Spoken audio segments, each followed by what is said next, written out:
Buenos días, compañeros, y yo les voy a hablar sobre la NIA 520 y procedimientos analíticos.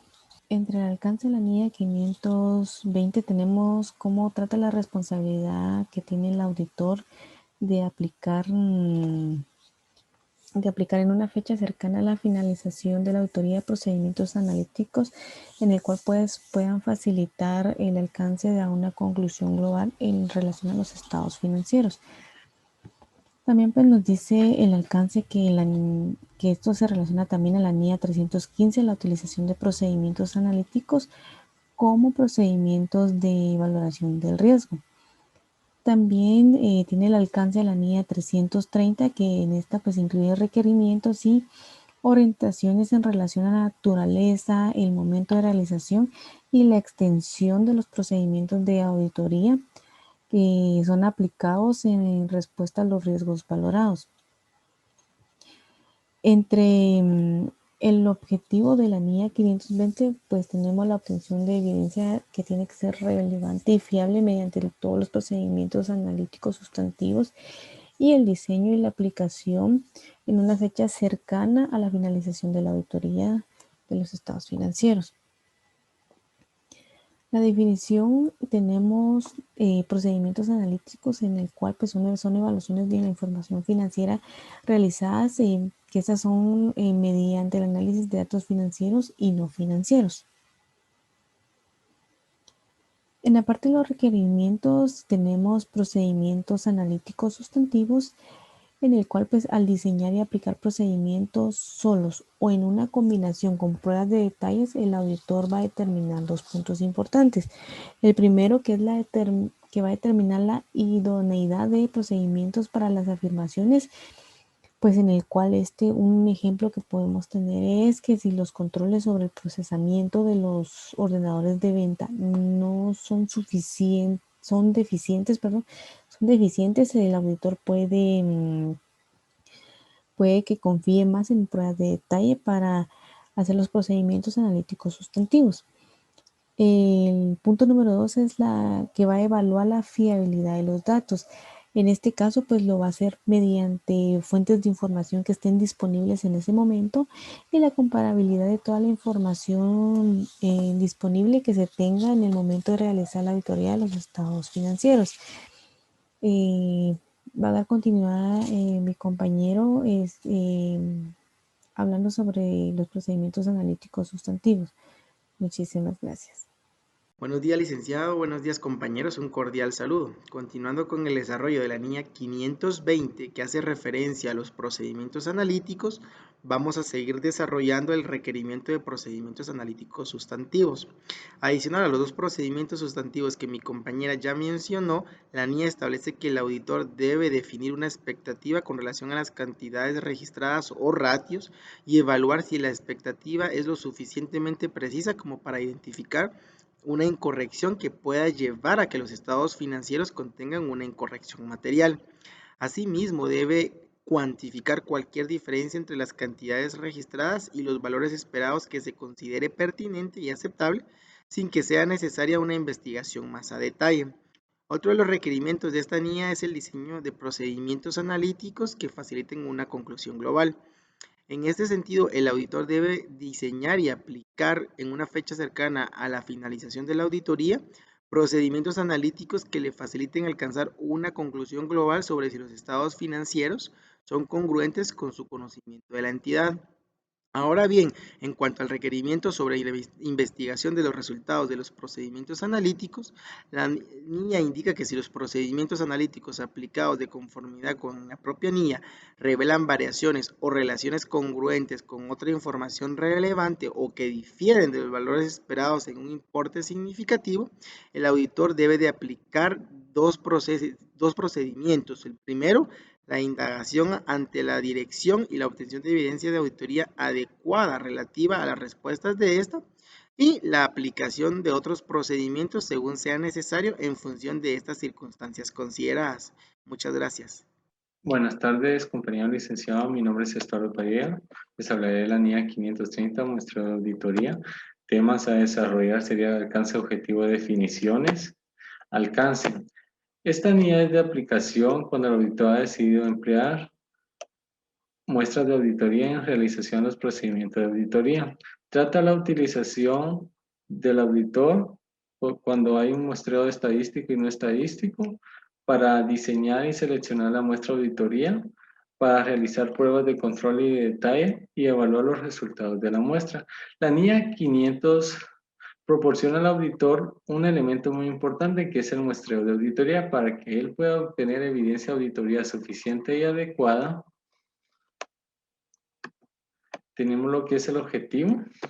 El objetivo del auditor al utilizar el muestreo de auditoría es proporcionar una base razonable a partir de la cual pueda alcanzar conclusiones sobre una población de la que se seleccione la muestra.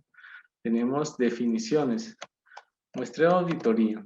El muestreo de auditoría es la aplicación de los procedimientos de auditoría a un porcentaje inferior del 100% de los elementos de una población relevante para la auditoría, con el fin que pueda proporcionar el auditor una base razonable a partir de la cual pueda alcanzar las conclusiones sobre toda la población.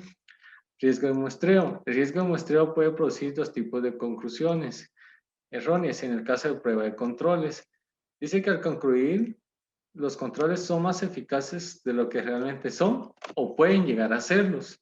En el caso de prueba de detalle, a llegar a la conclusión de que no existen correcciones materiales, cuando de hecho pueden existir o no pueden existir. Dice que el auditor se preocupará principalmente por este tipo de conclusión errónea debido a que este puede afectar la eficacia de la auditoría y más probable puede llevarse a cabo una expresión de opinión de auditoría inadecuada. Tenemos lo que es el riesgo ajeno del muestreo, el riesgo que el auditor alcance una conclusión errónea que no sea parte del muestreo de auditoría.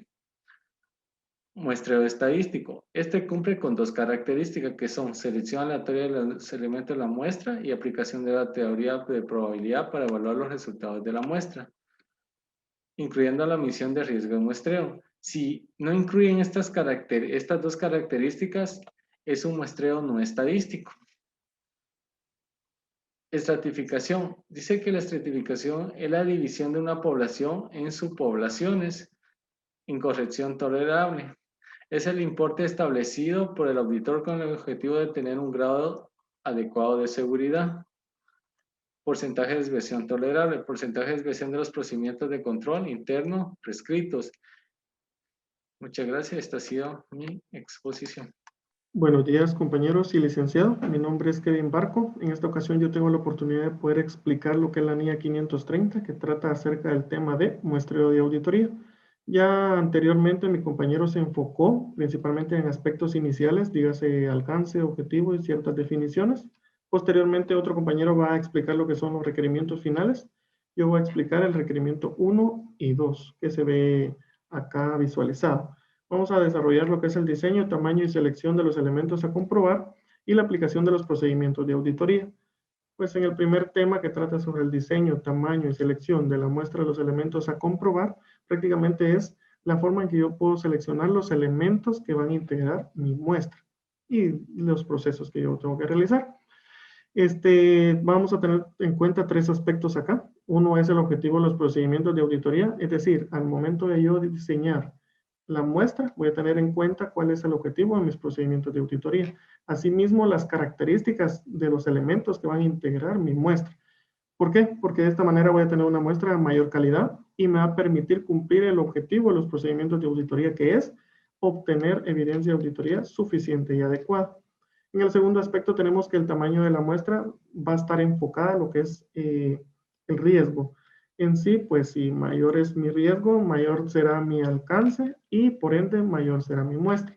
Caso contrario, pues si mi valoración, de acuerdo con NIA 315, fue baja, pues yo puedo disminuir los elementos de mi muestra, haciéndola más pequeña. Todo va a ir acorde al alcance y también teniendo en cuenta el juicio del auditor respecto a los riesgos y respecto a lo que se va a evaluar.